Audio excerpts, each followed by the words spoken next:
وہ لوگوں کو محفوظ مقام پر پہنچانے کے لیے لوگوں کے گھروں کی بیلز تک بجا بجا کے لوگوں کو نکالا جا رہا تھا اس ایریا سے کہ پانی کا بہاؤ بہت تیز ہے اور آپ سب لوگ جو ہے وہ نکل جائیں, وہ جگہ چھوڑ دیں اور محفوظ مقامات تک پہنچ جائیں.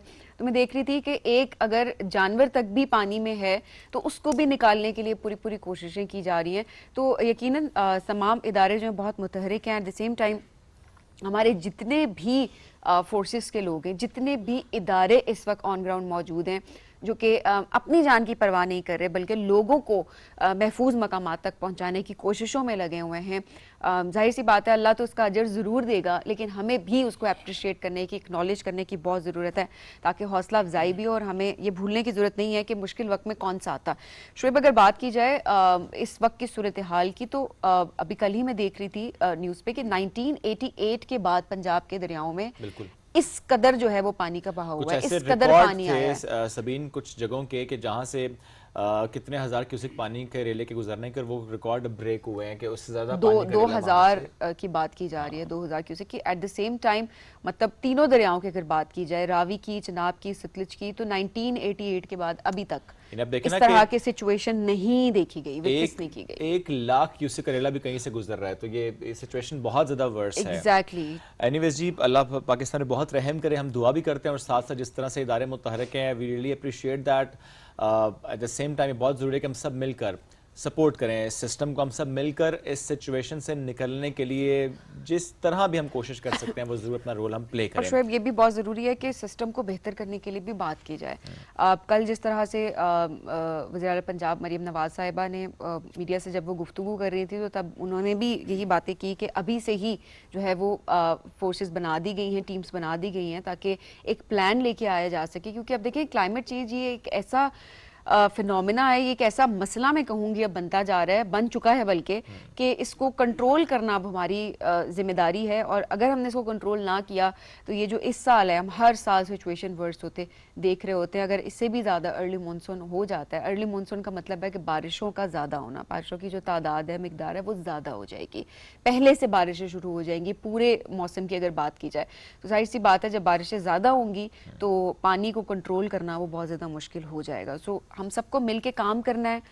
حکومتیں کام کر رہی ہیں اپنی اپنی کیپیسٹی میں, چیزوں کو صحیح سے لے کر چلنا ہے, لیکن اس وقت کی جو بات ہے وہ ہم اپنے پورے ملک کے لیے بہت زیادہ دعا گو ہیں کہ اللہ ہم سب کو محفوظ رکھے. اور واقعی جب آپ کچھ ویژولز دیکھ رہے تو ہوتے ہیں تو کل سے جو فوٹیجز سامنے آ رہی ہیں جہاں پر دریاؤں کا پانی جو ہے وہ انٹر ہو چکا ہے سوسائٹیز میں, میدانی علاقوں کی بات کی جائے وہاں پر, تو آپ پہچان نہیں پا رہے ہوتے کہ یہ وہی علاقے ہیں. سب لوگوں کی فصلیں تباہ ہو گئی, فصلیں تباہ ہو گئیں, مال مویشی بہہ گئے, جو جمع پونجی تھی وہ بھی بالکل پانی کے ساتھ بہہ گئی. اور سب سے جو قیمتی بات, قیمتی جان ہے, ہم اس کی حفاظت کی ظاہر سب سے پہلے کوشش بھی کر رہے ہوتے ہیں. اینی ویز یہ پروگرام میں آگے بڑھتے ہیں, اور آج بھی چونکہ پروگرام کا آغاز ہمارے اس گفتگو سے پہلے نعت رسول مقبول صلی اللہ علیہ وآلہ وسلم سے ہوا. ہماری ٹرانسمیشن میں کچھ اسی طرح سے پیٹرن آج کل ہم فالو کر رہے ہیں.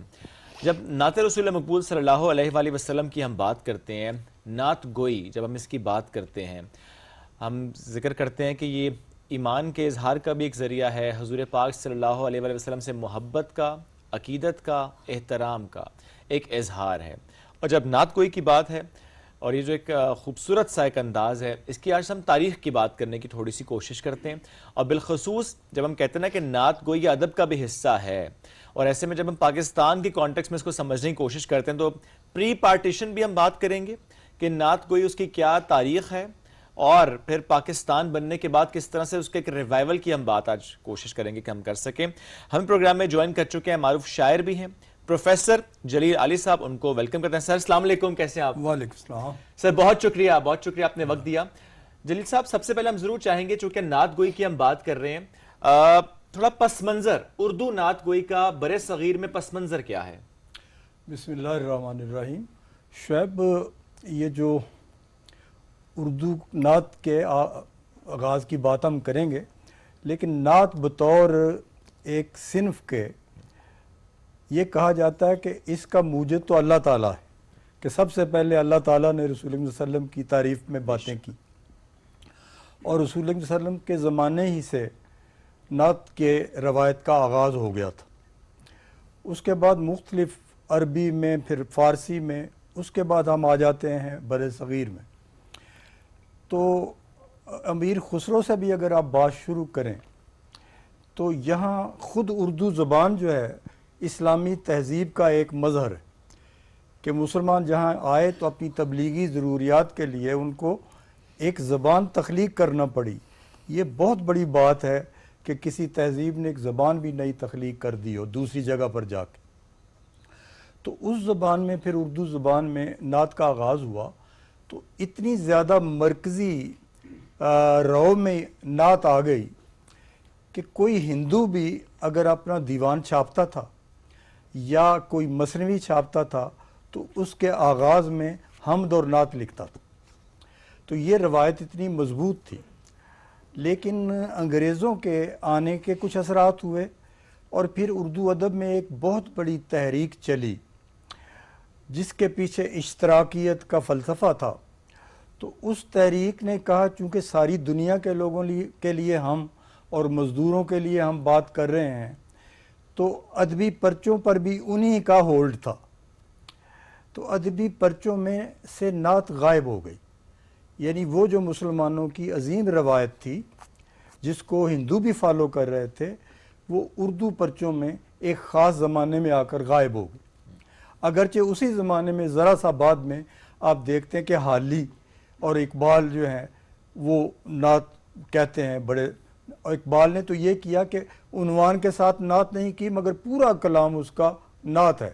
خیرہ نہ کر سکا مجھے جلوہ دانش فرنگ، سرما ہے میری آنکھ کا خاک مدینہ و نجف. تو اس وقت ہمارے جو ادبی پرچے تھے ان میں نعت شامل نہیں ہوتی تھی. جب پاکستان کا آغاز ہوا تو یہ ہمارے ایک بہت بڑے شاعر تھے انجم رومانی، وہ ایک بہت بڑے رسالے کے مدیر کے پاس نعت لے کے گئے کہ یہ چھاپ دیں. تو اس کو یہ جواب ملا کہ نعت کا ادب کے ساتھ کیا تعلق ہے. پھر تو ہم لینن کے بارے میں بھی نظم چھاپیں، مارکس کے بارے میں بھی نظم چھاپیں. تو یہ میں آپ کو صورتحال بتانے لگا ہوں کہ تشکیل پاکستان کے آغاز میں جو پس منظر تھا وہ یہ تھا. صحیح. مگر علامہ اقبال کی پوری واردات کے اندر نعت کو مرکزی اور محوری حیثیت حاصل ہے. اس کے اثرات سے یہ ہوا کہ تشکیل پاکستان کے بعد منیر نیازی نے اس طرح کے شعر کہے کہ فروغ اسم محمد ہو بستیوں میں منیر، قدیم یاد نئے مسکنوں سے پیدا ہو. یہ غزل کا شعر ہے اور اس کے اندر نعت کا شعر آیا ہوا ہے. پھر وہ کہتا ہے بیٹھ جائیں سایہ دامان احمد میں منیر، اور پھر سوچیں وہ باتیں جن کو ہونا ہے ابھی. آپ کو پتہ ہے 65 کی جب جنگ ہوئی تھی تو اس میں منیر نیازی نے جو نغمہ لکھا تھا اس میں بھی نعت اس طریقے سے آ گئی کہ تو بھی ہے ہجرت کدا شہر مدینہ کی طرح، ہم نے بھی دہرائی ہے ایک رسم آبا کی طرح، اے جلال حق کے مظہر اے جمال احمدی تجھ پر سلام، اے وطن اے عالم اسلام کی تابندگی تجھ پر سلام. تو اس طریقے سے میں یہ سمجھتا ہوں کہ تشکیل پاکستان کی جہاں اور بہت ساری برکتیں ہیں وہاں ایک برکت یہ ہے کہ یہ اب کریہ نعت محمد بن چکا. اور آپ کوئی آغاز کرتے ہیں کسی فنکشن کا تو اس کے بعد تلاوت کے بعد نعت بھی پڑھتے ہیں. تو پھر اور بھی باتیں کریں گے آپ جیسے کہیں گے. جب آپ چاہیں گے تو میں پاکستان کے اندر جو نعت کا احیاء ہے اس کے بارے میں پھر بات بھی کروں. اچھا ضرور اس کے بارے میں آپ اگر بات کریں. میں کرتا ہوں. آپ یہ دیکھیں کہ جیسے میں نے ابھی عرض کیا کہ سب سے پہلے ہمارے جو بہت منفرد شاعر تھے اور بہت پوٹینشیل شاعر تھے، یونیک شاعر تھے اور بڑے زرخیز شاعر تھے منیر نیازی جیسے لوگ. صحیح. ان کی غزلوں میں آیا شعر آئے. فیض صاحب کے بارے میں کبھی کسی نے مذاق یہ کہہ دیا کہ جی انہوں نے نعت نہیں لکھی، حالانکہ فارسی میں ان کی نعت ہے. تو فیض صاحب نے یہ کہا کہ ہمارے اس طرح کے شعروں پر کبھی غور کریں. تو جو شعر خود فیض صاحب نے نعت کے حوالے سے اپنا بتایا وہ ذرا شعر سنیے. جی جی. شمع نظر خیال کے انجم جگر کے داغ جتنے چراغ ہیں تیری محفل سے آئے. سبحان. اور مجید امجد جب یہ کہتا ہے کہ ذرا شکوہ دو عالم کے گنبدوں میں لرز پھر اس کے بعد تیرا فیصلہ جو تو چاہے. تو میں پاکستان کے اندر نعت کے حوالے سے 3 لیول پر بات کر سکتا ہوں. جی جی. ایک خالص ادب عالیہ کی نعت، اور ایک عوامی نعت، اور ایک وہ نعت جو نعت خانوں کے ذریعے سے کلچر بنا ہے ہماری نعت کا. یہ 3 لیول ہیں اس کے. صحیح. جو اول درجے کی نعت اس کا میں نے ابھی ذکر کیا. بالکل. اس حوالے سے جو اہم نام آتے ہیں ہمارے سامنے، حافظ بدر الدین ہیں. حافظ صاحب کو تو احمد ندیم قاسمی نے امام نعت کہا تھا پاکستان میں، مگر خود احمد ندیم قاسمی کی جو نعتیں ہیں، ایک بار اور بھی یثرب سے فلسطین میں آ، راستہ دیکھتی ہے مسجد اقصیٰ تیرا، تو دل سے اترتے حرف میں دل نے کیا، وہ اس طرح کے ان کے اشعار کمال کے اشعار ہیں. نعتیں بہت ہی یونیک قسم کی احمد ندیم قاسمی نے لکھی ہیں. اچھا، اب اس کے بعد پھر یہ ہوا کہ نعتوں کے باقاعدہ مجموعے آنا شروع ہو گئے، اور اب تو ہر سال سیرت ایوارڈ آتا ہے نعت پر ایک، اور اتنا زیادہ اب ہمارا نعت کا ذخیرہ بڑھتا چلا جا رہا ہے، اردو میں کیا ہماری جو دیگر قومی زبانیں ان کے اندر بھی. تو ایک تو یہ لیول ہے کہ جو ادب عالیہ ہے وہ صرف یہ نہیں کہتا کہ میرے مولا بلال و مدین نے مجھے، وہ رسول اللہ صلی اللہ علیہ وسلم کی سیرت کے حوالے سے، ان کے اسوہ حسنہ کے حوالے سے، ان کی تہذیبی اہمیت کے حوالے سے، ان کی فکری اہمیت کے حوالے سے، ان کی قیادت کے حوالے سے وہ مضامین سامنے لاتا ہے. اور وہ مضامین جو ہیں وہ پوری انسانیت کے لیے ایک مشعل راہ کا کام دیتے ہیں. تو ان شعراء میں ریاض مجید ہیں، خالد احمد ہیں، حفیظ صاحب کا میں نے نام لیا، احسان اکبر ہیں، افتخار عارف ہیں. یہ وہ شاعر ہیں جو لیڈ کر رہے ہیں اس معاملے میں. وہ صرف نعت خواہ نہیں ہیں. ایک شاعروں کا وہ قبیلہ ہے جو صرف نعت لکھتا ہے، اور کچھ شاعر ایسے ہیں جو پہلے غزلیں لکھتے تھے، نظمیں لکھتے تھے، مگر جب نعت کی طرف آئے تو اسی کے ہو کر رہ گئے. صحیح. لیکن میں سمجھتا ہوں کہ جب بھی کوئی تخلیقی آدمی نعت کی طرف متوجہ ہوتا ہے تو نعت کے نئے آفاق روشن ہوتے ہیں، کیونکہ وہ صرف عقیدت کے لیے، صرف ثواب کے لیے نعت نہیں لکھ رہا ہوتا. وہ زندگی میں اپنے نفسیاتی مسائل کے لیے، اپنے معاشرتی مسائل کے لیے، اپنے تہذیبی مسائل کے لیے رسول اللہ صلی اللہ علیہ وسلم کی طرف رجوع کرتا ہے، ان کو یاد کرتا ہے. تو یہ تو ہو گیا ہمارا ادب عالیہ کا لیول. بالکل صحیح. جو عوامی لیول ہے وہ یہ ہے کہ آپ دیکھتے ہیں کہ فلمی گانوں کی طرزوں پر لوگ نعتیں لکھتے ہیں اور بڑی سرمستی کے ساتھ انہیں گاتے ہیں. ایک پورا کلچر بن گیا ہے. ویلیں دینے کا ایک طریقہ ہے، ایک کلچر ہے. نعتوں کی محفلوں کا ایک کلچر ہے. وہ اپنے گلے سے سازوں کی آوازیں نکال کے نعتوں کو ذرا اور خوبصورت بنانے کی کوشش کرتے ہیں. تو میں یہ سمجھتا ہوں کہ یہ جو نعت کا کلچر عوامی کلچر ہے، اس نے عوامی سطح پر اتنا بڑا تہذیبی کلا بنا دیا ہے پاکستان کے اندر کہ یہاں گلوبلائزیشن پینیٹریٹ نہیں کر سکتی. وہ جو غلط گلوبلائزیشن ہے، یعنی گلوبلائزیشن جس طرح کی پرمیسونیس چاہتی ہے، جس طرح کی مادر پدر آزادی چاہتی ہے، آپ دیکھتے ہیں پاکستان میں وہ نہیں آ سکی. آپ کے قریبی ہمسایہ ملک میں وہ بہت آگے نکل گئی ہے اس معاملے میں. پاکستان سنبھلا ہوا ہے، سلامتی کے ساتھ چل رہا ہے، ایک توازن کے ساتھ چل رہا ہے، اور ہم اس بات کا عملی مظاہرہ کر رہے ہیں کہ ہم امت وسط ہیں جو توازن کو برقرار رکھتی ہے. تو میں یہ سمجھتا ہوں یہ چیک اینڈ بیلنس ہے جس کے ذریعے سے ہمارے عوامی جو نعتیہ تہذیبی مظاہر ہیں انہوں نے ایک بند باندھ رکھا ہے کہ اس کے اندر ایسا کوئی مرکز میں ایسی بات نہیں آ سکتی، ہمارے تہذیبی سفر کے مرکز میں کوئی ایسی بات نہیں آ سکتی جو ہماری رسول اللہ صلی اللہ علیہ وسلم کے ساتھ وفاداری جو ہے اس کو متاثر کرے. میرا خود اپنا ایک شعر ہے جی کہ ہم ہیرائی ہیں، ہم ہیرائی ہیں، زمانے کو خبر ہے لیکن اپنے داناؤں کا دل اس پہ ٹھہرتا نہیں. تو اس طریقے سے میں سمجھتا ہوں کہ پاکستان میں نعت کا احیاء ہوا ہے، اور یہ اعلیٰ درجے کی اس نے اپنی ادبی سطح قائم کر لی.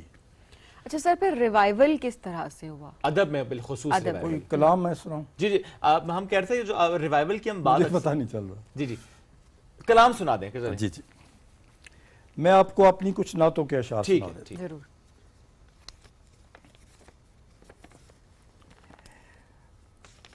تین شعر تو آپ یہ سنیں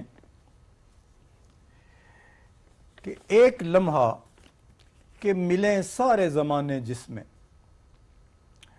ایک لمحہ کہ ملیں سارے زمانے جس میں، ایک نکتہ سبھی حکمت کے خزانے جس میں، سبحان اللہ، دائرہ جس میں سما جائیں جہانوں کے حدود، آئینہ جس میں نظر آئے عدم کا بھی وجود، سبحان اللہ، ایک توسیع جو قسمت کی لکیروں میں رہے، ایک توسیع جو قسمت کی لکیروں میں رہے، ایک تنبیہ جو بیدار ضمیروں میں رہے۔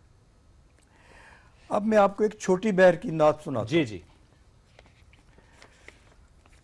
خلق جب خیر کو نکلا ہوتا، خلق جب خیر کو نکلا ہوتا، سر پہ ایک ابر کا سایہ ہوتا،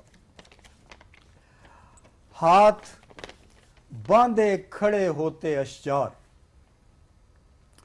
ہاتھ باندھے کھڑے ہوتے اشجار، اس کو جس راہ سے گزرنا ہوتا، سبحان اللہ، حکم تازہ کے لیے وقت صدا، حکم تازہ کے لیے وقت صدا، اس کی دہلیز پہ بیٹھا ہوتا، حکم تازہ کے لیے وقت صدا، اس کی دہلیز پہ بیٹھا ہوتا، نبض ایام پہ انگلی رہتی، نبض ایام پہ انگلی رہتی، اور جیسا بھی وہ کہتا ہوتا، ان لبوں سے جو نکلتا کچھ اور، ان لبوں سے جو نکلتا کچھ اور، کیا سمجھتے ہو نہ ہوتا ہوتا، ان لبوں سے جو نکلتا کچھ اور، کیا سمجھتے ہو نہ ہوتا ہوتا، جان جاتا وہ بیاں سے پہلے، دل میں سائل نے جو سوچا ہوتا، وہ جو دھرتا نہ قدم دھرتی پر، قہر اس دہر میں کیا کیا ہوتا۔ واہ کمال۔ وہ جو دھرتا نہ قدم دھرتی پر، قہر اس دہر پہ کیا کیا ہوتا، آدمی ربط جو رکھتا اس سے، ایسے اندر سے نہ ٹوٹا ہوتا، آدمی ربط جو رکھتا اس سے، ایسے اندر سے نہ ٹوٹا ہوتا، موج مدحت سے ہوا ہے گلزار، ورنہ سینہ وہی صحرا ہوتا۔ اور آخری شعر ہے، اس کے شایاں جسے کہتے عالی، کاش ایک شعر تو ایسا ہوتا۔ کیا بات ہے، بہت کمال کمال، کیا بات ہے سر، بہت شکریہ۔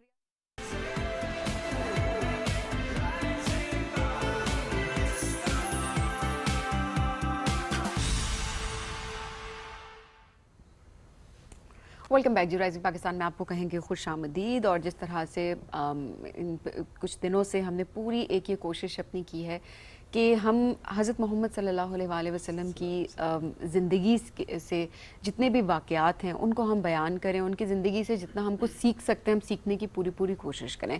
آج کے دور سے کس طرح سے ریلیٹ کیا جا سکتا ہے، اسے تو ہر دور ہی ان کا دور ہے اور ہر دور ہی ریلیٹیبل ہے، صرف یہ ہے کہ ہم نے ان کی تعلیمات کو ہر طرح سے جاننا ہے اور اس کے بعد ہم نے اس کو امپلیمنٹ کرنا ہے، اپنے اندر ایک چینج لانا ہے جو کہ بہت زیادہ ضروری ہے۔ بالکل ایسے ہی ہے۔ کس طرح سے وہ شفقت فرمایا کرتے تھے، نہ صرف انسانوں پر بلکہ حیوانات پر بھی، کس طرح سے وہ اللہ کی مخلوق کے ساتھ نرمی سے پیش آتے تھے، شفقت برتتے تھے۔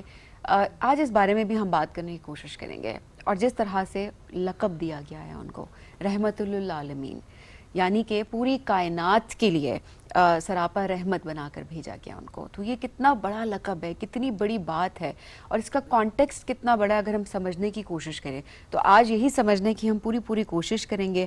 ہمیں جوائن کیا ہے ریلیجیس اسکالر ہیں رازیہ نوید صاحبہ۔ السلام علیکم رازیہ صاحبہ، کیسی ہیں آپ؟ وعلیکم السلام ورحمۃ اللہ وبرکاتہ۔ بہت شکریہ آپ کے وقت کا، جس طرح سبیر نے بھی ایکسپلین کیا، ہم ضرور چاہیں گے کہ پہلے صرف اس ایک لقب کو جو کہ صرف حضور پاک صلی اللہ علیہ وسلم کو دیا گیا، رحمت للعالمین، تھوڑا سا اس کو اگر ہم ایکسپلین کریں۔ بسم اللہ الرحمن الرحیم۔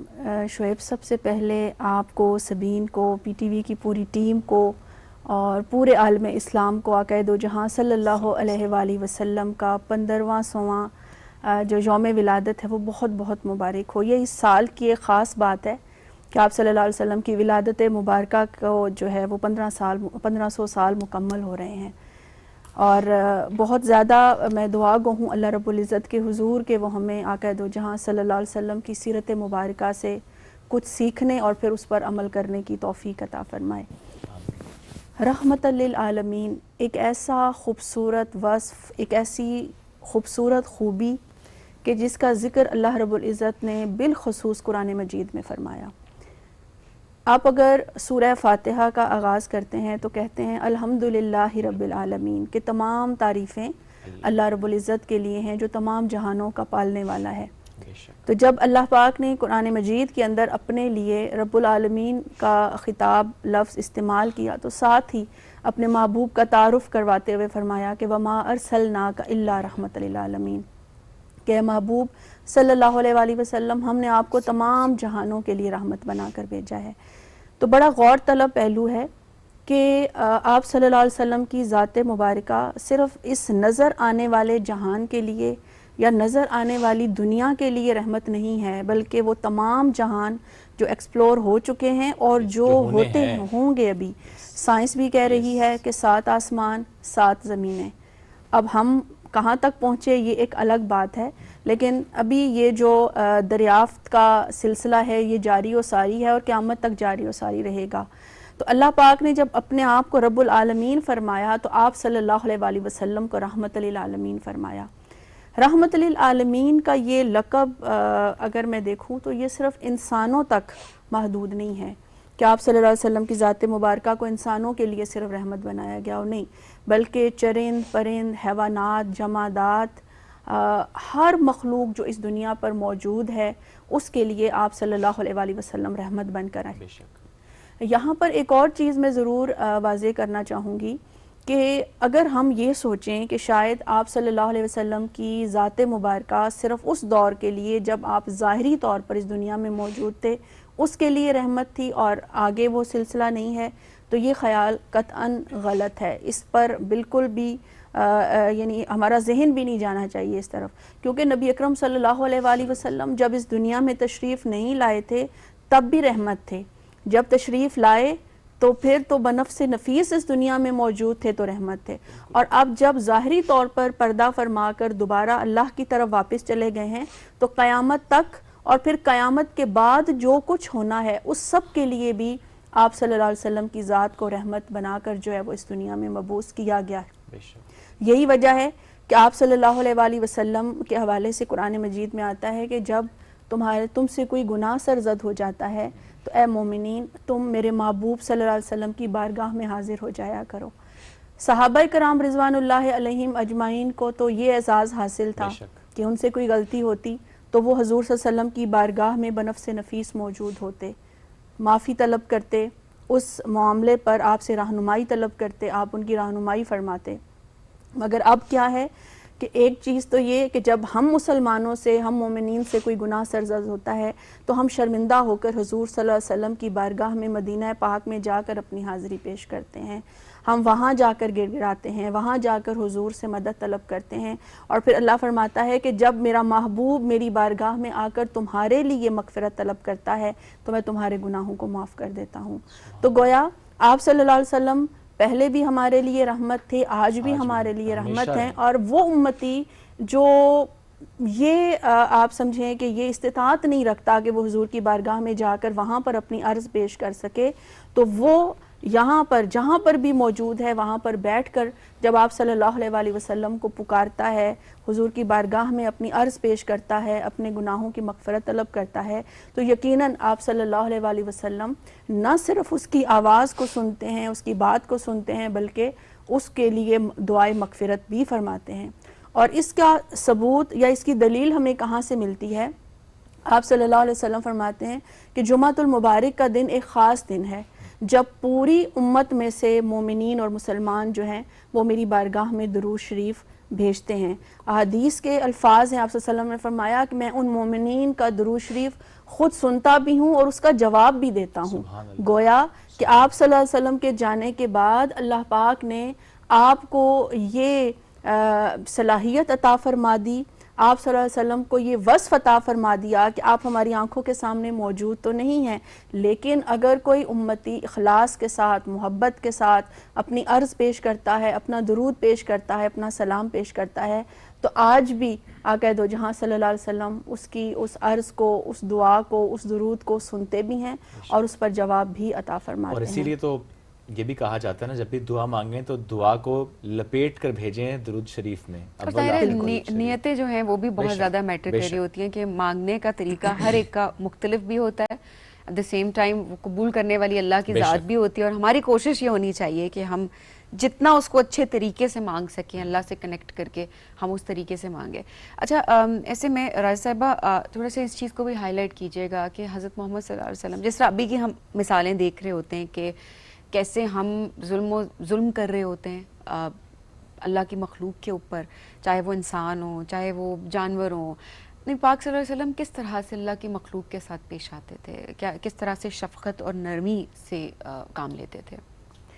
آپ دیکھیے کہ سب سے اہم کردار جو ہمارے آپس کے جو تعلقات ہوتے ہیں اس میں جو چیز ادا کرتی ہے وہ ہے ہماری زبان کا استعمال، ہماری زبان کی سختی، ہمارے زبان سے نکلے ہوئے ایسے الفاظ جو شاید نرم محسوس ہو رہے ہوں لیکن تلوار کی سی حیثیت رکھتے ہیں اور ایسی ہی ضرب لگاتے ہیں، اس سے ہمارے تعلقات پہ بہت زیادہ فرق پڑتا ہے اور تعلقات خراب ہوتے ہیں۔ ہم دیکھتے ہیں کہ نبی اکرم صلی اللہ علیہ وسلم کی پوری حیات مبارکہ کے اندر ہمیں یہ چیز نظر نہیں آتی۔ آپ نے جب بھی کسی سے کلام فرمایا انتہائی محبت کے ساتھ، انتہائی نرمی کے ساتھ، یہاں تک کہ اگر بہت بڑی غلطی بھی ہو گئی تو اس کے اوپر بھی آپ صلی اللہ علیہ وسلم کے سمجھانے کا انداز اس طرح سے ہوتا تھا کہ نہ تو اس شخص کو اپنی توہین محسوس ہوتی، نہ ہی اس کو برا محسوس ہوتا، بلکہ وہ یہی سمجھتا کہ آپ صلی اللہ علیہ وسلم نے اس کی بہتری کے لیے یہ کام کیا ہے۔ اب دیکھیں حضرت انس بن مالک رضی اللہ تعالیٰ عنہ جو آقا دو جہاں صلی اللہ علیہ وسلم کی غلامی میں بھی رہے، آپ کے خادم رہے، وہ فرماتے ہیں کہ میں نے 10 سال تک آپ صلی اللہ علیہ وسلم کی خدمت کی، مگر ان 10 سالوں میں کبھی آپ صلی اللہ علیہ وسلم نے یہ نہیں فرمایا کہ یہ کیوں کیا اور یہ کیوں نہیں کیا۔ مراد کیا تھی کہ ان 10 سالوں میں کبھی آپ صلی اللہ علیہ وسلم نے کسی بات کے اوپر مجھے ڈانٹا ڈپٹا نہیں تھا، مجھے برا بلا نہیں کہا تھا۔ آج ہم معاشرے میں جب ہم اپنا رویہ دیکھتے ہیں تو آپ یہیں سے اندازہ لگا لیجئے کہ ہمارے گھروں میں جو میڈز کام کرتی ہیں یا جو ملازمین کام کرتے ہیں، ہمارا ان کے ساتھ رویہ کیا ہوتا ہے۔ زبان کا استعمال تو ایک الگ بات ہے، اب تو بہت سارے ٹی وی چینلز پہ واقعات رپورٹ ہوتے ہیں تو کس طرح سے بے ایمانہ انداز سے ان پر ظلم و ستم کیا جاتا ہے، ان کو مارا جاتا ہے۔ تو اس کی بڑی وجہ یہ ہے کہ ہم نبی اکرم صلی اللہ علیہ وسلم کی وہ جو تعلیمات ہیں ان تعلیمات کو پہلی بات جاننے کی کوشش نہیں کرتے، اور اگر کسی حد تک ہم ان کو جان بھی لیں تو پھر اس پر عمل کرنا ہمارے لیے بہت زیادہ مشکل ہو جاتا ہے، ہم اس پر عمل نہیں کرتے۔ آپ صلی اللہ علیہ وآلہ وسلم کی جب ہم حیات مطہرہ کا مطالعہ کرتے ہیں تو ہر فرد کے ساتھ، چاہے وہ آپ کی ازواج تھیں، چاہے وہ آپ کی اولاد ہے، چاہے وہ آپ کے دوست احباب ہیں، آپ کے صحابہ ہیں، ایون کہ ایک ایسا فرد جو زندگی میں کبھی ایک دفعہ بھی آپ سے ملا ہے، وہ آپ کے اخلاق سے، آپ کی رحمت و شفقت سے انتہائی متاثر ہوتا تھا۔ اب یہاں پر اگر میں ایک بات بیان کروں کہ بلکہ بہت سارے ناظرین نے یہ واقعہ پڑھا بھی ہوگا، اس کو جانتے بھی ہوں گے کہ نبی اکرم صلی اللہ علیہ وآلہ وسلم کے اوپر ایک عورت اپنے گھر کا کوڑا جمع کر کے وہ انتظار کرتی کہ آپ اس گلی میں سے گزریں تو میں وہ کوڑا پھینکوں۔ کئی دفعہ اس نے یہ عمل کیا مگر آپ صلی اللہ علیہ وسلم پیچھے مڑ کر بھی نہیں دیکھتے تھے، گزر جاتے تھے۔ کچھ وقت گزرا، آپ کو احساس ہوا کہ آج وہ عورت اپنے گھر میں سے اس نے کوڑا نہیں پھینکا، اس کی وجہ کیا ہے؟ تو یہ جاننے کے لیے اس کے گھر تشریف لے گئے۔ جب دیکھا تو وہ بیمار پڑی تھی اور آپ صلی اللہ علیہ وسلم خاموشی کے ساتھ گئے، اس کے گھر کی صفائی کی، گھڑے میں پانی بھرا، اس کے لیے دوائی لائے، اس کو دوائی دی اور وہاں سے تشریف لے گئے۔ 2-3 دن کے بعد جب اس کا بخار کم ہوا اور اس کی طبیعت بحال ہوئی اور آپ صلی اللہ علیہ وسلم اسی طرح اپنا کام کرنے کے بعد نکل رہے تھے تو اس نے آواز دی کہ اے اجنبی مجھے بتاؤ تو صحیح کہ تم کون ہو جو روزانہ اس طرح سے آتے ہو، ایک میری عادت تیمارداری کرتے ہو اور پھر چلے جاتے ہو۔ جب آپ صلی اللہ علیہ وسلم نے مڑ کر دیکھا تو وہ عورت حیران رہ گئی کہ جس شخص کے ساتھ میں نے اتنا برا سلوک کیا، آج اس کا عمل میرے ساتھ کیا ہے کہ پورے محلے میں سے مجھے کسی نے آ کر نہیں پوچھا کہ تمہاری صحت کیسی ہے, تم نظر کیوں نہیں آئی, مگر وہ شخص میرے گھر میں آ کر اس نے صفائی بھی کی, پانی بھی بھرا اور مجھے دوائی بھی دی. پھر ایک اور گڑیا کا ذکر اسی طرح سے ہمیں ملتا ہے کہ وہ گٹھڑی اٹھا کر جو ہے وہ مکہ کو چھوڑ کر جا رہی تھی, تو آپ صلی اللہ علیہ وآلہ وسلم نے بوڑھی تھی اس کے پاس تشریف لائے, کہا اماں جی آپ مجھے یہ گٹھلی دے دے, میں اٹھا کے لے جاتا ہوں. اٹھا لیا. جب مکہ کے باہر پہنچے تو وہاں پر ان کو چھوڑا تو آپ نے اس وہ عورت کہنے لگی کہ بیٹے میں تمہیں ایک نصیحت کرنا چاہتی ہوں, تم نے میری ایک خدمت کی ہے, میری مشکل حل کی ہے, تو میں تمہارے ایک بات کہنا چاہتی ہوں کہ اس شہر میں ایک شخص ہے, وہ ہمارے آبا و اجداد کے جو معبودان ہیں ان کے خلاف بات کرتا ہے, اور بات یہ ہے کہ جو کوئی اس کی بات سنتا ہے اس کے دل پر ایسا اثر ہوتا ہے کہ وہ اسی کا ہو کر رہ جاتا ہے, تو تم اس شخص سے بچ کر رہنا, کبھی اس سے بات بھی نہ کرنا اور اس کی بات سننا بھی نہیں. تو آپ صلی اللہ علیہ وسلم نے پوچھا کہ اماں جی اس کا نام تو بتائیں وہ کون ہے, تو کہنے لگی کہ اس کا نام محمد صلی اللہ علیہ وسلم ہے. تو فرمانے لگے اماں جی وہ محمد صلی اللہ علیہ وسلم میں ہی تو ہوں. تو وہ عورت اتنی حیران ہوئی کہ واقعی اگر ایک شخص کا اخلاق اتنا اعلیٰ ہو سکتا ہے, اگر ایک شخص رحمت اور شفقت کا پیکر ہو سکتا ہے کہ میں یعنی جس کے خلاف اس کو کہہ رہی ہوں اس کی بات نہ سننا وہی میرا بوجھ اٹھا کر یہاں تک میرے پاس پہنچا ہے, تو وہ عورت اسی وقت کلمہ پڑھتی ہے اور مسلمان ہو جاتی ہے اور کہتی ہے کہ واقعی وہ شخص کہ جو اپنے اخلاق سے یہ بات ثابت کر رہا ہے, یقیناً اس کی زبان سے جو بات نکل رہی ہے وہ بات حق پر مبنی ہے, وہ سچ پر مبنی ہے, اور مجھے اس کو اس کے خدا کو خدا ماننے میں کوئی آر نہیں ہے. اور اس میں دیکھیں کہ پریکٹس ایکٹ کتنے امپورٹنٹ تھے, دونوں واقعات سے ہمیں یہ سیکھنے کو ملتا ہے. آج کے دور میں ہم یہ بھی تو دیکھتے ہیں راجہ صاحبہ کہ کسی نے ہم سے کوئی اگر زیادتی کی تو ہم بھی اس کو اسی طرح سے جواب دینا چاہتے ہیں اور دیتے بھی ہیں انفارچونیٹلی. حالانکہ اکثر اس میں ایک رائے یہ بھی ہوتی ہے کہ اگر کوئی شخص برا ہے, کوئی غلط کر رہا ہے تو وہ غلط شخص ہے, ہم تو نہیں, ہمیں تو وہ رویہ نہیں رکھنا چاہیے. But we don't do that actually. کوئی سخت بات کرتا ہے ہم سخت جواب دیتے ہیں, جو جیسا کرتا ہے ہم یہ نارملی دیکھتے ہیں, we are practising this actually, کہ ہم اسی طرح سے جواب دیتے ہیں. تو یہ تو ایک غلط رویہ ہو گیا ہمارا, یہ تو ہماری تعلیمات نہیں ہے. میں آپ کو یہاں پر ایک چھوٹا سا واقعہ سناتی ہوں کہ ایک بار آقا دو جہاں صلی اللہ علیہ وسلم تشریف فرما تھے اور کوئی کفار میں سے کوئی شخص آپ صلی اللہ علیہ وآلہ وسلم کو برا بھلا کہہ رہا تھا. آپ خاموشی سے اس کی بات سن رہے تھے, تو وہاں پر سیدنا ابو بکر صدیق رضی اللہ تعالیٰ عنہ بھی موجود تھے, وہ بھی خاموشی سے اس بات کو سن رہے تھے. لیکن پھر ایک وقت ایسا آیا کہ ان کے صبر کا جو پیمانہ تھا وہ لبریز ہوا اور انہوں نے اس شخص کو برا بھلا کہنا شروع کر دیا اور اس کو بھی انہوں نے آگے سے کچھ کہا. تو آپ صلی اللہ علیہ وسلم نے نا اس پر ناراضگی کا اظہار فرمایا. تو آپ نے پوچھا کہ یا رسول اللہ صلی اللہ علیہ وسلم جب تک میں خاموشی کے ساتھ اس کی بری بات کو سنتا رہا آپ نے کچھ نہیں فرمایا, لیکن جب میں نے اس کا جواب دینا شروع کیا تو آپ نے جو ہے وہ ناراضگی کا اظہار کیا, اس کی وجہ کیا ہے؟ تو آپ صلی اللہ علیہ وسلم نے فرمایا کہ جب آپ خاموش تھے تو آپ کی طرف سے جبرائیل امین علیہ السلام جواب دے رہے تھے, لیکن جب آپ نے بولنا شروع کیا تو اب سمجھے کہ اس میں شیطان کیونکہ شامل ہو گیا, تو پھر اب وہ جواب آپ کی طرف سے نہیں وہ شیطان کی طرف سے اس کو جا رہا تھا. تو اس چیز کو آپ صلی اللہ علیہ وسلم نے ناپسند فرمایا. یہاں پر شعیب میں یہ سمجھتی ہوں کہ ہمیں تھوڑا سا اس طرف غور کرنے کی ضرورت ہے کہ انسان کا اپنا ایک معیار ہونا چاہیے, انسان کا اپنا ایک وقار ہونا چاہیے. اگر ہم کسی دوسرے کے رویے کو دیکھ کر اپنا رویہ متعین کریں گے تو پھر اس کا مطلب ہے کہ ہم بالکل کھوکھلے انسان ہیں, ہمارا اپنا کوئی معیار نہیں ہے, ہماری اپنی کوئی کریڈیبلٹی نہیں ہے, کوئی پرنسپل نہیں ہے. بالکل, یعنی آپ کو اپنے اصول خود قرآن و حدیث کی روشنی میں متعین کرنے ہیں اور اس کے اوپر پھر جم جانا ہے. اب اگر کسی کی زبان غلیظ ہے اور آپ بھی اس غلیظ زبان پر اتر آئے ہیں تو پھر آپ میں اور اس شخص میں کوئی فرق نہیں رہ جاتا, آپ نے اس فرق کو مینٹین کرنا ہے. تو یہ میں یہ سمجھتی ہوں کہ جب ہم دوسرے کی نظر سے اپنے آپ کو دیکھنا شروع کر دیتے ہیں نا تو پھر ہم بری بات کا جواب برے طریقے سے ہی دیتے ہیں. لیکن جب ہماری اپنی ذات, اپنی شخصیت اپنے اوپر بالکل واضح ہوتی ہے کہ میری کیا نارمز ہیں, میرے کیا ایتھکس ہیں, میری کیا ویلیوز ہیں اور وہ کتنی امپورٹنٹ ہیں, مجھے اس کے اوپر کھڑے رہنا ہے, سٹینڈ لینا ہے, تو پھر آپ دوسرے کے مطابق اپنے عمل کا تعین نہیں کرتے بلکہ اپنے مطابق اپنے عمل کا تعین کرتے ہیں. پھر آپ دیکھیں کہ جب بھی آپ کسی کو برے انداز میں جواب دیں گے تو بات بڑھتی ہی چلی جائے گی, کبھی بھی ایسا نہیں ہوگا کہ وہاں پر اب کیا ہوتا ہے کہ کسی نے کوئی بات کی, آپ کو غصہ آیا, اب آپ نے غصے میں اگر فوری طور پر ریئیکٹ کر دیا تو جھگڑا مزید بڑھ گیا، لیکن آپ اگر چند لمحوں کے لیے خاموش ہو گئے تو آپ کا جو وہ غصہ تھا وہ وہاں پر بیٹھ گیا اور آپ کو تھوڑا سا سوچنے کا بھی موقع مل گیا کہ یار اب اس نے جو یہ غلطی کر دیا ہے چھوڑو اس کو، کم از کم میں تو وہ غلطی نہ کروں. تو ایسا کرنے سے آپ کے رشتے بچ جاتے ہیں، آپ کے تعلقات بچ جاتے ہیں. وہ چند لمحے تو آپ کے نفس پر بہت بھاری ہوتے ہیں جب انسان سوچتا ہے کہ میں بس اس کو کچھ کر کے رکھ دوں، لیکن جب وہ لمحے آپ کے گزر جاتے ہیں تو پھر آپ کہتے ہیں کہ میں نے کتنا اچھا سٹیپ لیا خاموش رہ کے. اور ہم اپنے آپ کو بڑا ویک سمجھتے ہیں نا، ہمیں لگتا ہے کہ اگلا یہ سمجھے گا ہم جواب نہیں دیں گے، اگلا یہ سمجھے گا کہ میں تو کمزور، یہ تو کمزور شخص ہے.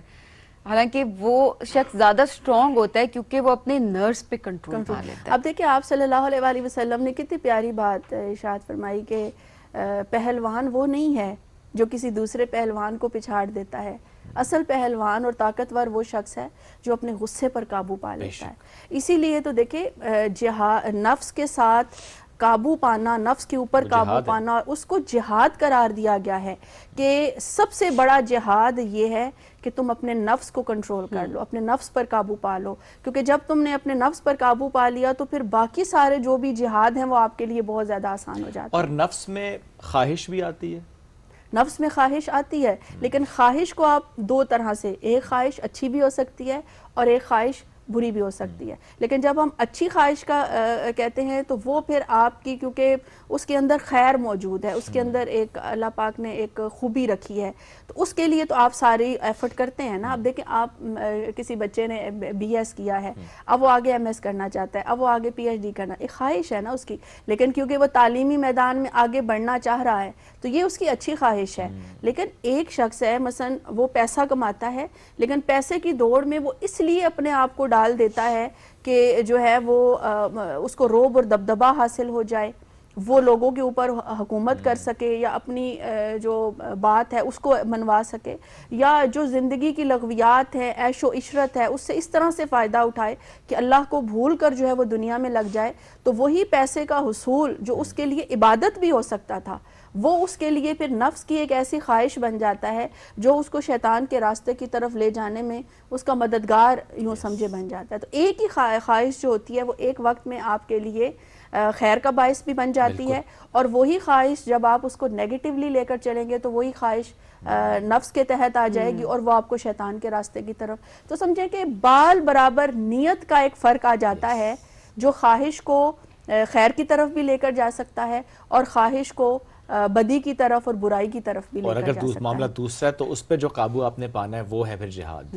بالکل ایسا ہی ہے، اور یہی چیز ہے اصل شعیب جہاں پر ہم ہار جاتے ہیں، جہاں پر ہم یہ چیز نہیں کر پاتے کہ آخر ہمیں جانا کس طرف ہے، کہ جب ہم اچھائی اور برائی کے درمیان فرق کو بھولتے ہیں تو بعض اوقات ایسا ہوتا ہے کہ اچھے راستے پر چلتے چلتے بھی کہیں پر شیطان کا کچھ ایسا حملہ ہو جاتا ہے کہ ہم اس اچھے راستے کو چھوڑ کر برائی کی طرف چل پڑتے ہیں. یہی چیز ہے کہ جب تک ہم اپنے آپ کو اللہ رب العزت اور اس کے محبوب صلی اللہ علیہ وآلہ وسلم کی ذات کے ساتھ جوڑیں گے نہیں، سمجھیں گے نہیں، کیونکہ یہ بات یعنی میں بہت زیادہ ایک سمجھے تکلیف کے ساتھ ہی کہتی ہوں کہ اللہ پاک نے جس کتاب کو ہمارے لیے ضابطۂ حیات بنا کر بھیجا تھا، یہ کتاب اس لیے نہیں تھی کہ ہم بس اس کی تلاوت کریں یا اگر کوئی فوت ہو جائے تو اس کے ایصال ثواب کے لیے قرآن خوانی کر کے اس کو ثواب پہنچائیں. یہ کتاب اس لیے ہے کہ ہم مسلمان ہیں اور ہمارے لیے یہ ایک ایسا ضابطۂ حیات ہے، ہدایات ہیں اللہ تعالیٰ کی طرف سے زندگی گزارنے کا ایک فارمولہ ہے، ایک طریقہ کار ہے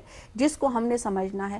آج جب ہم نے قرآن کی تعلیمات کو چھوڑا ہے، اس کو سمجھنا ہی نہیں چاہ رہے، بس اس حد تک سمجھنا چاہتے ہیں کہ جو ہماری خواہش کے ساتھ جس کا ٹکراؤ نہ ہو. آپ اس کو یوں دیکھیں نا کہ ہم اکثر یہ بات کر رہے تھے میں اور سبھی ان ڈفرینٹ پروگرامز میں بھی کہ پاکستان کے کانٹیکس میں اسپیسیفکلی ہم نے ریلیجن اور کلچر کو صحیح طرح سمجھا ہی نہیں ہے. ہم نے بہت سی چیزوں کو جو کہ کلچرلی پریکٹس ہوتی ہیں ان کو ہم نے ریلیجن کے ساتھ مکس کر کے رکھا ہوا ہے. ایٹ دا سیم ٹائم جو آپ نے بات کی نا کہ قرآن کریم کا مقصد صرف یہ تو نہیں ہے کہ آپ نے بس رکھا ہوا ہے اپنے پاس ہے، صرف تلاوت آپ کر لیتے ہیں، ٹھیک ہے تلاوت کا بھی بہت ثواب ہے. ایٹ دا سیم ٹائم اکثر دیکھتے ہیں کلچرلی ہم دیکھتے ہیں نا پریکٹس ہے کہ جو نہیں ہونا چاہیے ہمارے ہاں پہ شادی بیاہ کے معاملات میں لیٹ سپوز ہم وہ کر رہے ہوتے ہیں, ہم اس میں اسراف بھی کر رہے ہوتے ہیں, ہم اس میں ہندوانہ رسمیں بھی کر رہے ہوتے ہیں, لیکن ہم رخصتی کے وقت جو ہے نا قرآن مجید کے سائے میں رخصت کرتے ہیں. Fine, I respect that, but my question is کہ ہم پریکٹس نہیں کر رہے ہیں لیکن ہم ایک شو کر رہے ہیں کہ ہم نے قرآن کی سائے میں رخصتی کی ہے. تو میں ضرور چاہوں گا اس پہ کامنٹ کیجیے گا کہ کتنا ضروری ہے کہ پریکٹس از امپورٹنٹ, یہ نہیں کہ صرف آپ دکھا رہے ہیں اس کو. آپ دیکھیے کہ حدیث مبارکہ کا مفہوم ہے, آپ صلی اللہ علیہ وسلم فرماتے ہیں کہ زیادہ عمل کی بجائے بہتر ہے کہ تم تھوڑا عمل کرو, لیکن اس تھوڑے عمل میں مداومت ہونی چاہیے, یعنی دائمگی ہونی چاہیے کہ آپ وہ چھوٹا عمل اگر تسلسل کے ساتھ کرتے رہیں گے تو ہو سکتا ہے کہ وہی چھوٹا عمل دوزخ سے آپ کی ڈھال بن جائے اور آپ جو ہے وہ جنت میں داخل ہو جائیں. یہاں پر اصل میں مسئلہ ہی یہ ہے کہ اس کو ایک فتنے کا نام ہم دے سکتے ہیں جو باقاعدہ طور پر بر صغیر میں جس کا آغاز کیا گیا, کہ جو پریکٹسنگ اسلام ہے اس کو اور جو ایک عقیدے کی حد تک کا اسلام ہے اس کے درمیان ہم نے بہت زیادہ گیپ کریٹ کر دیا ہے. اب ہم نام کے مسلمان تو ہے, صرف نماز پڑھ لینے کو, قرآن کی تلاوت کر لینے کو, روزہ رکھنے یا حج کر لینے کو ہم سمجھتے ہیں یہ سارے کا سارا اسلام ہے, لیکن ایسا نہیں ہے. اللہ رب العزت نے جو ہمیں نظام حیات عطا فرمایا اگر ہم اس کو دیکھیں تو 10% حقوق اللہ پر مبنی ہے جس میں یہ چیزیں آتی ہیں, اور 90% آپ کا حقوق العباد یا معاملات سے متعلق ہے. اللہ پاک کے ہے نا کہ جو عبادت ہے اس حوالے سے میں چاہوں تو کسی کو معاف کروں, لیکن اگر کسی نے کسی کا حق مارا ہے اللہ فرماتا ہے کہ میں خود معاف نہیں کروں گا جب تک وہ خود انسان اس کو معاف نہیں کرے گا. تو آپ دیکھیے کہ کس قدر حقوق العباد کی جو ایک اہمیت ہے وہ ہمارے سامنے یہاں پر. اب ہمیں حقوق العباد کی کب سمجھ آئے گی؟ تب جب ہم قرآن کا مطالعہ کریں گے, جب ہم قرآن کو سمجھنے کی کوشش کریں گے. اللہ کرے کہ وہ وقت آئے کہ جب ہم اس قرآن مجید کو اپنے لیے ایک عملی کتاب سمجھ کر اس پر عمل کرنے کی کوشش کریں. اسے پڑھنا نہیں ہے بالکل, کیونکہ دیکھو ہماری صرف آخرت کی کامیابی کا انحصار اس پر نہیں ہے, ہماری دنیا کی کامیابی بھی اسی سے بالکل دنیا گزارنے کے اصول اس کے اندر بیان کیے گئے, کس طریقے سے کس سچویشن کو ہینڈل کیا جا سکے. آپ کسی بھی, جس طرح رضا صاحب پہلے بھی یہ بتا رہی تھی کہ ہم اپنا کوئی مسئلہ ہوتا ہے تو قرآن کو رجوع کرتے ہیں, بٹ اوور آل اس کا مطالعہ ہم اس طریقے سے نہیں کر رہے ہوتے. تو ایک دفعہ اگر ہم سمجھ کے پڑھ لیں تو پھر ظاہر سی بات ہے بہت ساری مشکلات ہماری اس دنیا کی حل ہو جائیں گی. ساری صاحبہ بہت بالکل ساری. یہ دیکھیں کتنی بڑی اللہ کی ایک حکمت ہے اور کتنا بڑا تحفہ ہے ہمارے لیے کہ ہم نے, اگر ہم اس تعلیمات پہ عمل کر لیں اور اگر ہم قرآن کو سمجھ لیں صرف, تو کس طریقے سے ہماری دنیا اور آخرت دونوں سنور سکتی ہیں. بے شک. آخر میں اگر کوئی میسج راجہ صاحبہ آپ دینا چاہیں اس مبارک مہینے کے لحاظ سے بھی اور جس طرح سے بھی ہم نے گفتگو بھی کی, اس وقت ہمارے ناظرین سن رہے ہیں, آپ کی طرف سے کوئی میسج؟ سبین, میں صرف اتنا عرض کرنا چاہوں گی کہ آپ صلی اللہ علیہ وسلم نے فرمایا کہ اگر تم میں سے 4 لوگوں کا کھانا ہے تو 8 کھا سکتے ہیں, 3 لوگوں کا کھانا ہے تو 6 کھا سکتے ہیں, 2 لوگوں کا کھانا ہے تو 4 کھا سکتے ہیں, اور اگر ایک بندے کا کھانا تمہارے پاس موجود ہے تو اس میں 2 لوگ کھا سکتے ہیں. اس وقت پاکستان میں جو سیلاب کی صورتحال بنی ہوئی ہے, لوگوں کو ہماری مدد کی ضرورت ہے, جو اس وقت کم از کم اپنے گھروں میں موجود ہیں, اپنی جابس پر جا رہے ہیں, اپنے کاروبار کر رہے ہیں. یہ نہیں سوچنا کہ ہمارے پاس کچھ ہے یا نہیں ہے. آنے والے وقت کا ذمہ دار اللہ تعالیٰ ہے, کیونکہ رزق کا بندوبست اس نے کرنا ہے. ہم نے یہ دیکھنا ہے کہ آج کیا ہم اپنے ان بہن بھائیوں کو جہاں ہماری مدد کی ضرورت ہے, ہم ان کی کوئی مدد کر سکتے ہیں یا کہ نہیں کر سکتے. کیونکہ یہی چیز قبر میں بھی, قیامت والے دن بھی اللہ تعالیٰ کے سامنے ہمیں سرخرو کرنے میں نہایت اہم ہوگی. کہ اللہ پاک نے ایک حدیث قدسی ہے نا, آپ نے فرمایا میں تمہارے ننگا تھا, تم نے مجھے کپڑا نہیں دیا, میں بھوکا تھا, تم نے مجھے کھانا نہیں کھلایا, میں پیاسا تھا, تم نے مجھے پانی نہیں پلایا. تو وہ شخص عرض کرے گا یا باری تعالیٰ ایسے کیسے ممکن ہے کہ تو بے لباس ہو, تو بھوکا ہو, تو پیاسا ہو. تو مولا فرمائے گا کہ فلاں وقت میں میرا ایک بندہ تمہارے گھر آیا تھا, وہ بے لباس تھا, اس کا لباس پھٹا تھا, مگر تم نے اسے لباس نہیں دیا. وہ بھوکا تھا, تم نے کھانا نہیں کھلایا. وہ پیاسا تھا, تم نے پانی نہیں پلایا. تو آج ہمیں جو ہے وہ بھوک پن بھی, پورے معاشرے میں نظر آ رہا ہے، پیاس بھی پورے معاشرے میں نظر آ رہی ہے اور بے لباسی بھی نظر آ رہی ہے. تو اب ہمارا یہ ہے کہ ہمارے پاس جو ایکسٹرا ہے جو ہم دے سکتے ہیں ہمیں کھلے دل کے ساتھ دینا چاہیے تاکہ کم از کم قیامت والے دن ہم اپنے اللہ کے سامنے سرخرو ہو سکیں. بہت بہت پیاری بات. اور جو آج کے حالات میں یعنی سیلاب کی بات ہم کریں ادروائز بھی جو اکنامک کنڈیشنز کو دیکھتے ہوئے ہم یہ بات اکثر کر رہے ہیں. میں اس میں صرف ایک بات صرف ایڈ کروں گا, ذرا آج اپنے اپنے فریج میں جا کے دیکھیے گا کہ بہت سا کھانا ایسا آپ نے وہاں پر رکھا ہوگا جو کہ آپ نہیں کھا رہے ہوں گے.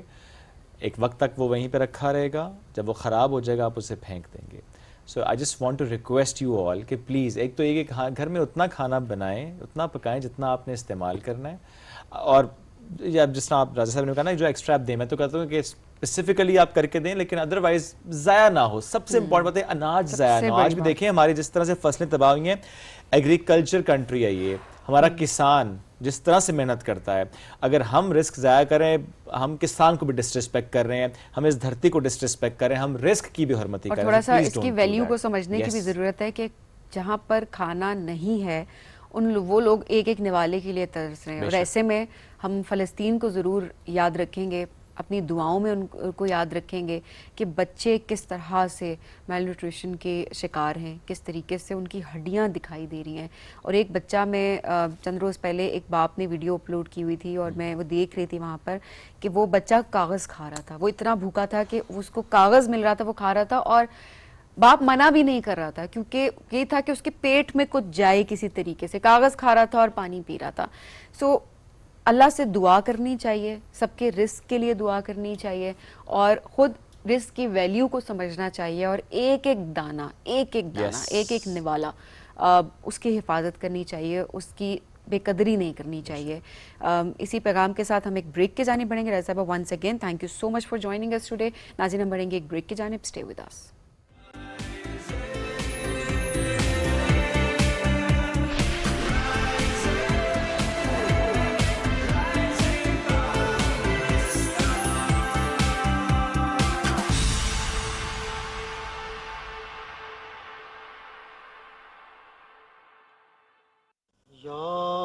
رحمت للعالمین. سرور دو جہاں صلی اللہ علیہ وآلہ وسلم کی ولادت باسعادت کا 1500 سالہ جشن منایا جا رہا ہے. نعت سرکار سے محفل کو خوب سجائیں گے, علماء بھی آقا کے پیارے قصے ہمیں سنائیں گے. سراپا رحمت بنا کر پھر مبعوث فرمایا. تقریری مقابلے ہوں گے نوجوانوں کے درمیان. دیکھیے سرور دو جہاں کے 1500 سالہ جشن ولادت کے موقع پر خصوصی نشریات رحمت للعالمین کہ جن کا پورا وجود صرف اور صرف امن تھا, سلامتی تھا, پیار تھا, محبت تھا. روزانہ رات 10 بجے اپنے میزبان جنید اقبال کے ساتھ صرف اور صرف پی ٹی وی ہوم پر. قرآن امامہ ہے تیرا,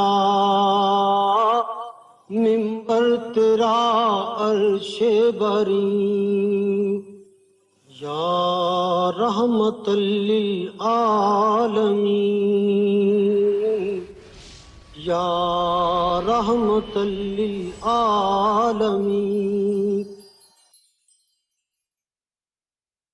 new and improve Sensodyne rapid action 60 seconds میں سینسٹیوٹی سے آرام دیتا ہے. میں ریکمینڈ کرتی ہوں Sensodyne rapid action because it works. Zong my 5 bundle subscribe کریں, گیٹ 200 GB ڈیٹا اور لاتا داد کالز اور SMS پورے 5 لوگوں کے لیے صرف 5000 روپے میں. تو ابھی زونگ مائی 5 بنڈل لگائیں اور خرچہ بچائیں. Zong 4G, let's get digital. آج آپ کا ٹاپ کا بندہ شاویر آپ کو ٹاپ کا ویو دکھانے والا ہے. پر ٹاپ کا پلان فلاپ ہو چکا ہے, ٹکٹس ختم ہو چکی ہیں. اب ڈیو ہے تو شروع ہے.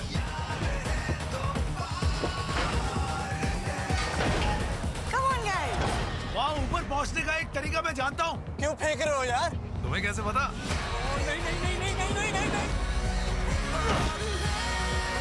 یہ کامنٹ, یہ ویو اور یہ ماؤنٹین ڈیو.